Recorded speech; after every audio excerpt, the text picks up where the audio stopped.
So today what we're going to do is we're going to work on subtraction, right? And sometimes subtraction can be hard to figure out if it's easier if we count back or we count up, because sometimes we don't know if it's easier to count back or count up, and we just use the same strategy, and it's really, really hard for us to figure out. So let's take a look at this right here. It says there are 12 counters. How many counters are hidden? Okay.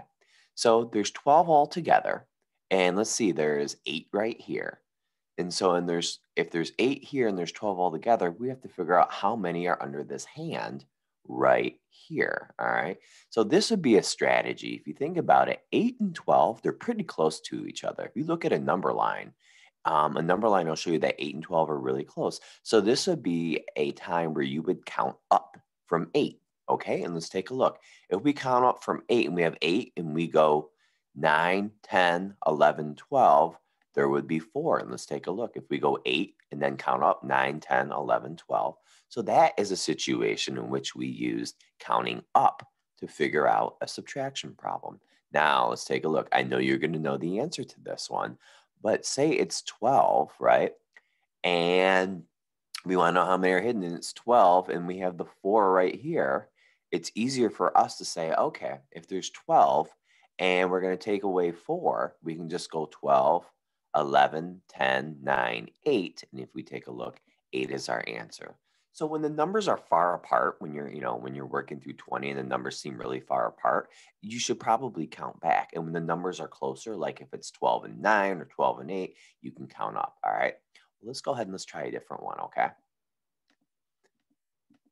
All right. So let's take a look here. Let's take a look here. So there are 12 counters. How many are hidden? So we can see 6, right? If we can see 6, we can figure out how many there are. So if there's 12 here and there's 6 here, we could count. If we count up, we could go 6, 7, 8, 9, 10, 11, 12. So the answer would be 6. And there's our 6 right there.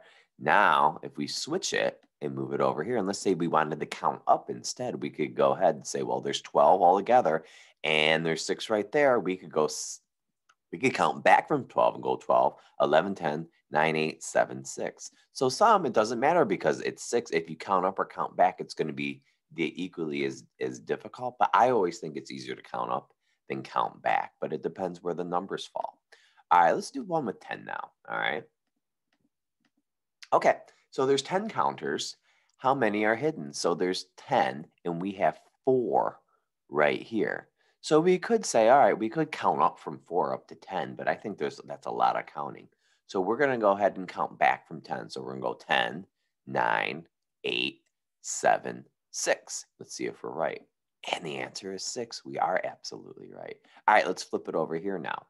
Now let's take a look. If there's 10 counters, how many are hidden? We have 6. Well, 6 and 10 are pretty close to each other. So we could go 6, 7, 8, 9, 10, and our answer would be 4. So again, you can use the counting up or you can use the counting back strategy. Let's go ahead and let's try one more with 10. Oh, this one will be easy. Okay, so there is 7 right there. So think, are 7 and 10, are they pretty close to each other? They are. So we could just go 7, 8, 9, 10, and that would be 3. And we could go ahead and solve it that way. Now let's take a look at this. If there are 10 counters, how many are hidden?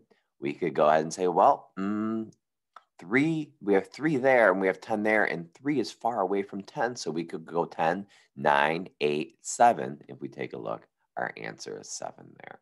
So again, determining whether you use a counting up or counting back strategy really depends which one's easier for you, right? Picture if we used the counting up one from 3, we'd have to go 3, 4, 5, 6, 7, 8, 9, 10. That's a lot of counting when you can just go 10, 9, 8, 7. All right.